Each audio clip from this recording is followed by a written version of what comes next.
Good day and welcome to Compass Naturals Coffee Talk. This is our first 2024 edition. We're excited to have you join us. Excited for our guest who's joined us today, Cullen Gilchrist, the CEO of Union Kitchen from Washington, D.C., one of the nation's leading food accelerators with a really unique story. So we're looking forward to hearing from Cullen today. Also, I would like to introduce my co-host, Bill Capsalis. Thank you very much, Bill, for joining us today.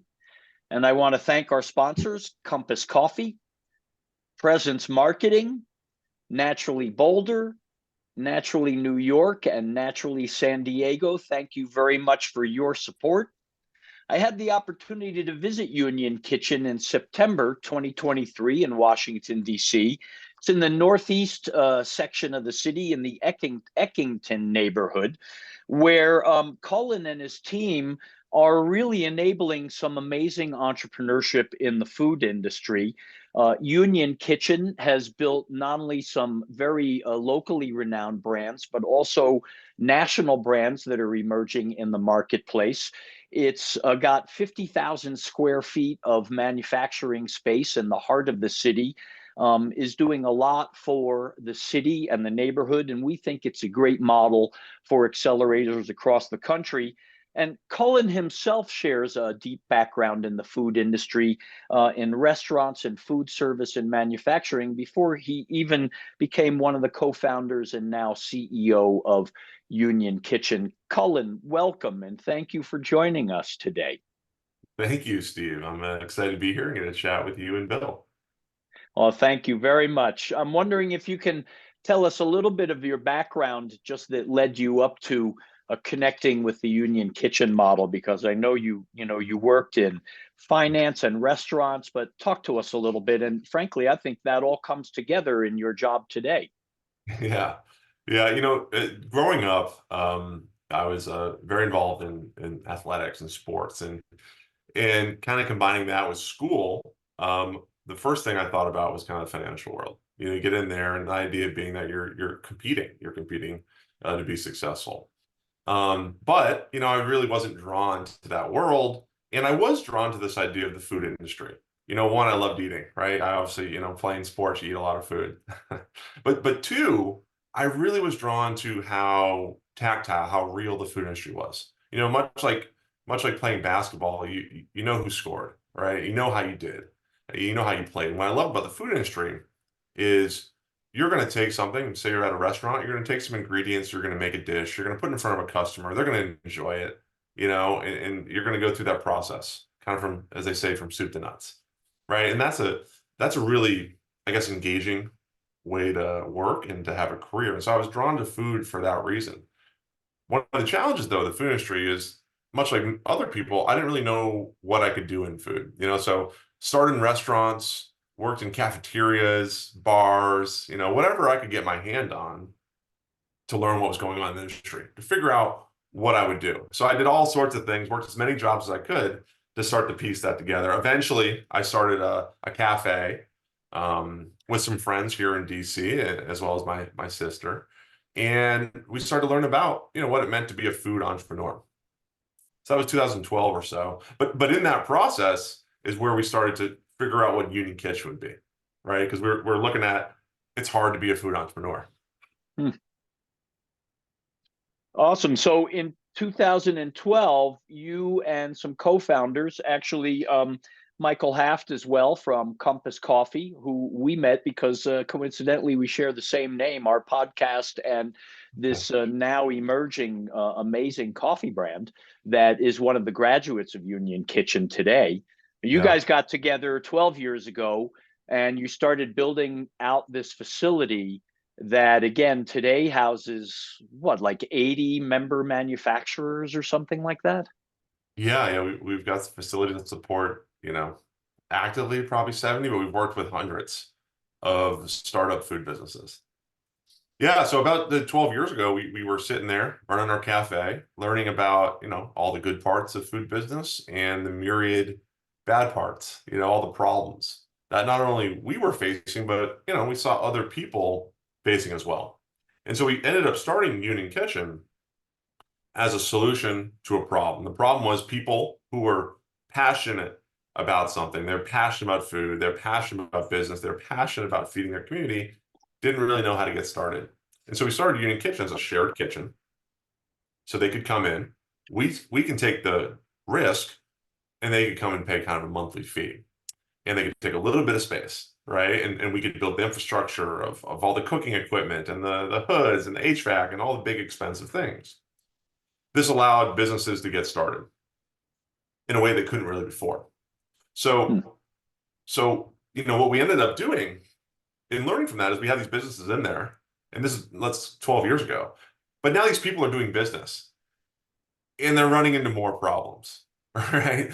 How do I get licensed? How do I pay my taxes? How do I grow my sales? Can I sell to this person? Can I sell to that person? What if Whole Foods wants my cookies?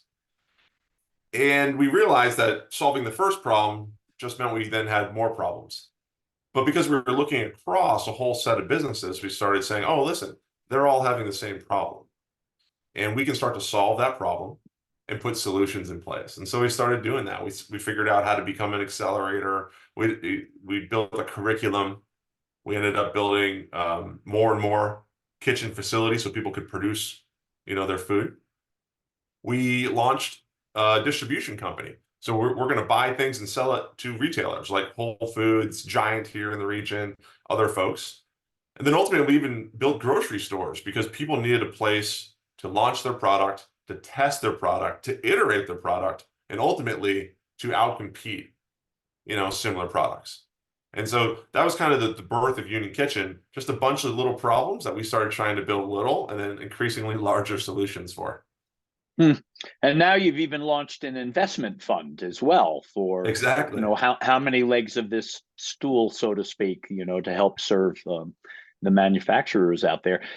Talk a little bit about that as well. We were chatting a little bit earlier about um, uh, working in a partnership or an equity position so that you're not trying to keep people in the accelerator. You're really wanting them to graduate, grow up, become national brands where everyone is benefiting. Yeah, yeah, that's something we thought a lot about is how do we have a mission and how do we align our mission and our efforts with the people that we're serving, right? So, our customers, these brands, if we're just giving them a service that they pay for monthly, we're not as committed to their long-term success as if we were a partner in their business. And so what we decided to do with this accelerator model was become a partner in their business, meaning we hold equity in their business from day one. And we're thinking more about what does this company look like in 10 years, in 15 years. And that allows us to completely change our focus, completely change how we support these businesses, and we can spread out what we're doing over a long period of time. Hmm. We can start to care about solving these solutions because not all of them are going to give us money right now.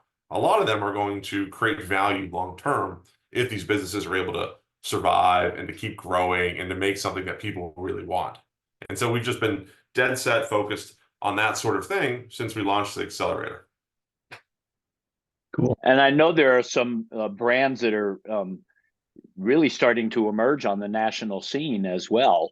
The other thing that I was hoping you could speak to is what I think is amazing when I went to visit is the diversity of manufacturers that you have there. It seems to me like you're really supporting something very important, and that's revitalizing local and urban economies. And bringing, because everybody has food ideas, and I just think your model enables people who may not have the gift of economic scale, Yeah. or other factors that are obstacles. And I think you break through a lot of that. That really amazed me about visiting your facilities. Yeah. We do get to see a lot of diversity, right, in the businesses that we're supporting, and that might be ethnic diversity, it might be female, male diversity, and it can just be where they're from, right? But certainly, it's going to be economic diversity. The whole point here is that entrepreneurship's hard, and generally in the history of America, it's reserved for those with capital to start, right? That's how capitalism Hmm. works. Hmm. And so what that does, it excludes and creates barriers to entry to people without all that capital. But entrepreneurship at its core, at its simplest, is about ideas that solve problems for consumers, right? You're going to make something that people need. Well, there's a lot of great ideas out there, and they're spread out, like all sorts of different people have great ideas and have a passion to bring that to the market. Our whole model is based upon removing the need for all that upfront capital. So, we've got the facility, we've taken the risk, we've invested the millions and millions of dollars into a facility, into an ecosystem, into trucks, into relationships. And so now people can come in that have ideas. And when you remove those barriers to entry, when you remove those sorts of things, well, you just get the people with the best ideas. And it turns out that means all sorts of people. It's not limited to just men, or it's not limited to just a white guy, right? It's going to be all sorts of people that have great ideas, that have a product that other people want. And so we've seen that over the years. Of course, that leads to tremendous diversity that's more reflective of our community. The brands they're about half or more female. They're half or more BIPOC. Which is representative of not only our community but the sort of ideas that our community wants to buy. Yeah. Cullen, I'm curious about the model, the financial model itself. I'm sure people listening right now are wondering, well, I'm in Philadelphia. Can I get involved in Union Kitchen in DC? Or how does this accelerator model work for brands outside of your local community? First part of that question. And the second part is like, how does it work? Like, how do you guys make money? Yeah, well, the way we make money and kind of how people engage is, we're running businesses here. Like I said, we have grocery stores, and those grocery stores are a business, and they're trying to make money. We run a wholesale distribution company, and we run it just like a wholesale distribution business ought to be run. And same thing in our facility. So people are engaging with those as they would, the big players. We're setting up the same structures, the same margins, and what they act as is a launching pad, as a teaching platform for businesses to jump in that otherwise doesn't exist. And so, of course, we fund ourselves through just trying to run good businesses. Ultimately, we're taking equity in these businesses. If they're successful, we'll make some money. And so that's our goal. Well, what we've learned, though, in this space, that might take 10, 15 years. So Sure. we have to build sustainable systems and have the patience to kind of grow with these businesses over time. And so our model's entirely around that. And so what we're doing ultimately is solving all these problems, right? And they take time. We're building it all here in DC. And so, the best way to take advantage of what Union Kitchen's got, sure, we have lots of knowledge, we have lots of expertise, and we have lots of things that have solved the expensive dilemmas that you face. And so for you to take advantage of those, you're going to want to be in the DC area, right? If you want to focus your launch in our warehouse, if you want to focus on our stores, if you want to manufacture product, in our facilities, you're going to want to be doing that here. So we have folks that move to DC. We have folks that commute down to DC, people that are running their business here, even though they might live in New York. But we want people to be in the region so they can take advantage of the millions of dollars that we've already put into this. Totally makes sense. Yeah. I know you've raised a fund, but we talked earlier, you're raising another fund right now. So you're trying to get more money in the coffers so you can help more people and build out more facilities. Yeah, exactly. Well, so one of the big problems is people scale, as become a national brand. Well, they have to finance it, right? It's a very competitive industry to make packaged products. Yeah. And so what that means is you have to raise some money. Yeah. We've done everything we can to reduce how much money they need to raise through just like lessons learned, through leveraging the ecosystem. But we do see that people need to. So we launched a fund that can invest in the larger companies that are showing product market fit, they're showing regional success, and they're expanding nationally. And so we're able to invest in the companies that way. And what the cool thing is, we bring in, 40-ish companies per year at, a beginning phase. They grow to this national level. They become a local brand that's successful. They have a regional brand. And then we have this kind of constant flow of companies that are hitting this national level that we know all about, and we're able to then help them with the capital side, invest in them.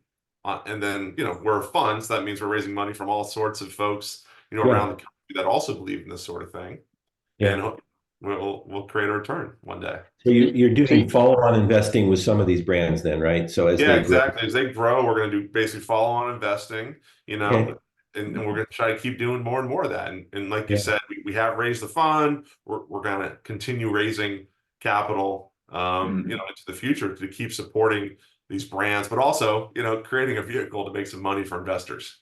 Yeah. yeah, Yeah. I mean there are some stories where they graduate beyond the nest, but still maintain again a partnership with you. I think there's a Snacklins, I believe, is a brand that's emerging out there. Is Yeah. that correct? And then also, Yeah. again, one of our sponsors and that's how we learned about you, Compass Coffee. Can you speak a little bit? And Michael Haft would have joined us, but I know he and his wife just had a baby, so they added to their family. Congratulations, Michael.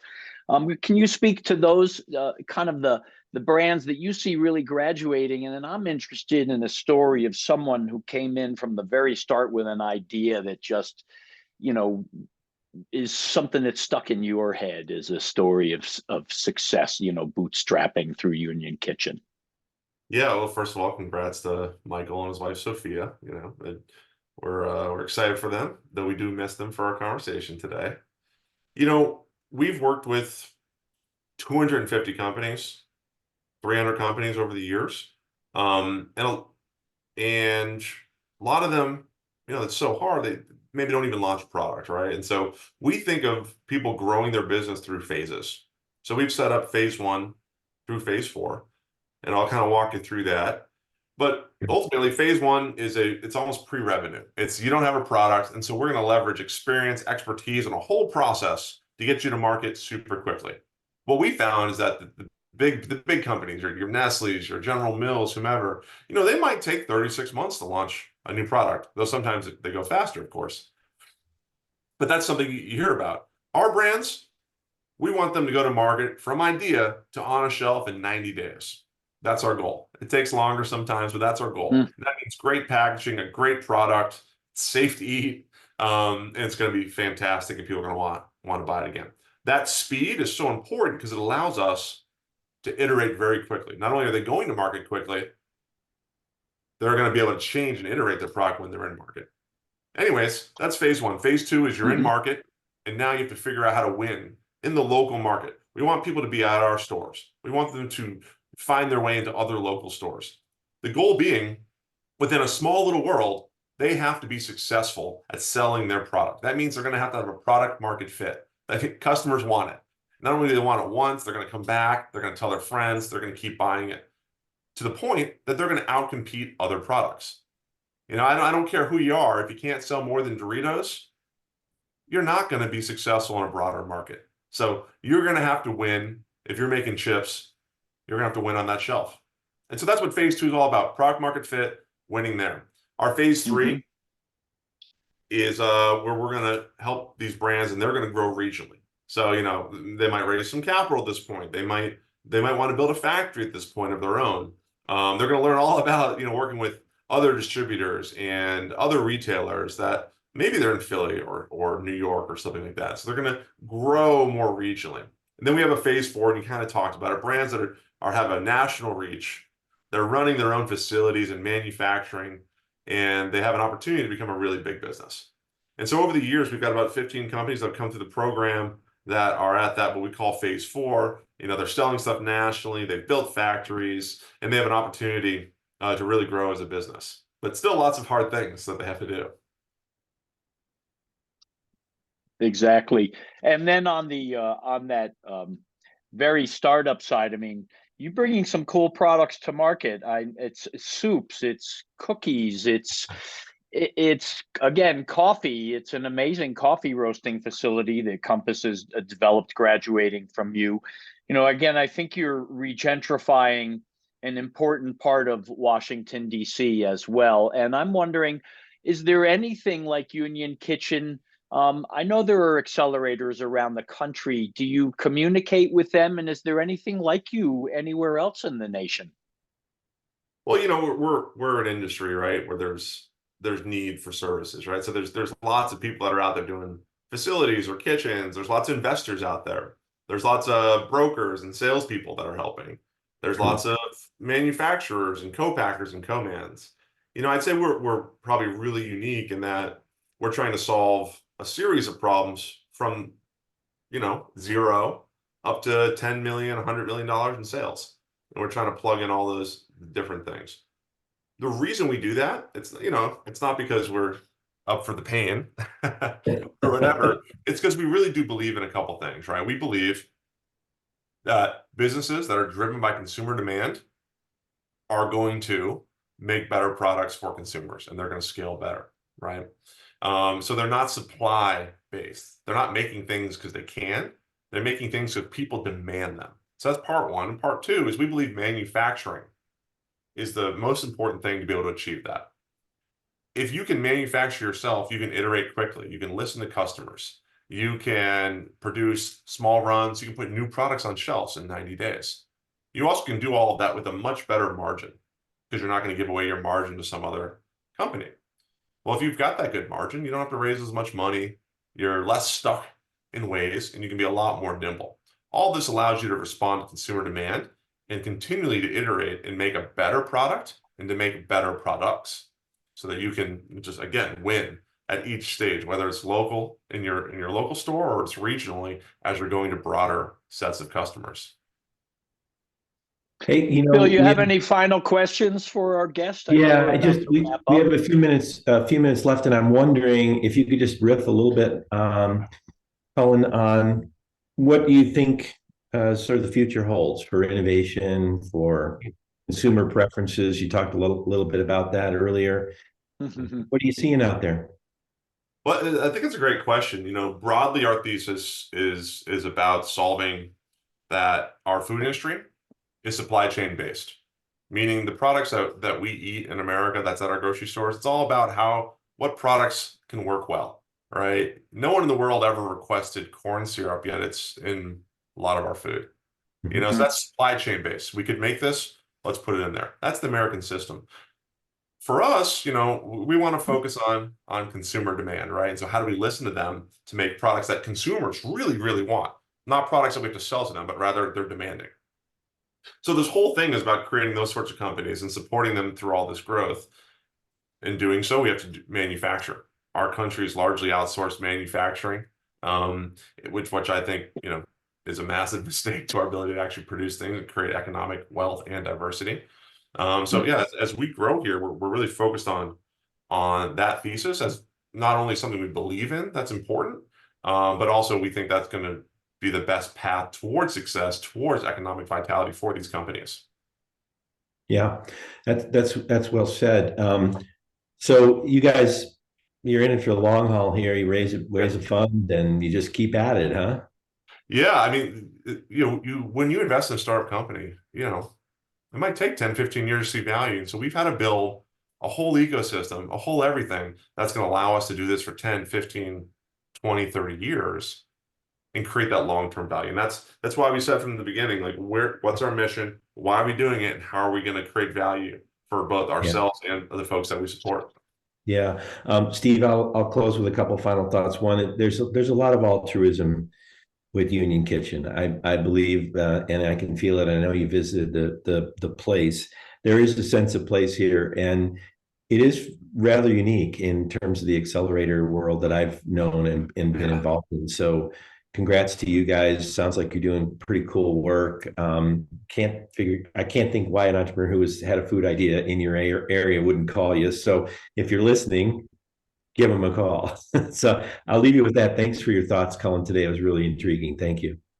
Hey, thank you, Bill. Altruistic though it may be, I know that in 2022, the Union Kitchen Fund is a $20 million Series A investment round. They've grown to 50,000 square feet of manufacturing space. They have a distribution division. They have a retail division, which is where concepts can be tested live in real time. I mean, these guys are running a really unique business operation. Where can they learn more about you? Is that unionkitchen.com? Yeah, unionkitchen.com. We got a lot on there. You can learn about the businesses we support, what we do. So please come check us out and reach out. We love to talk business. Sounds great. All right, and we are recording this in February 2024. And Cullen, I think we'll see you out in Anaheim for Expo West, will we not?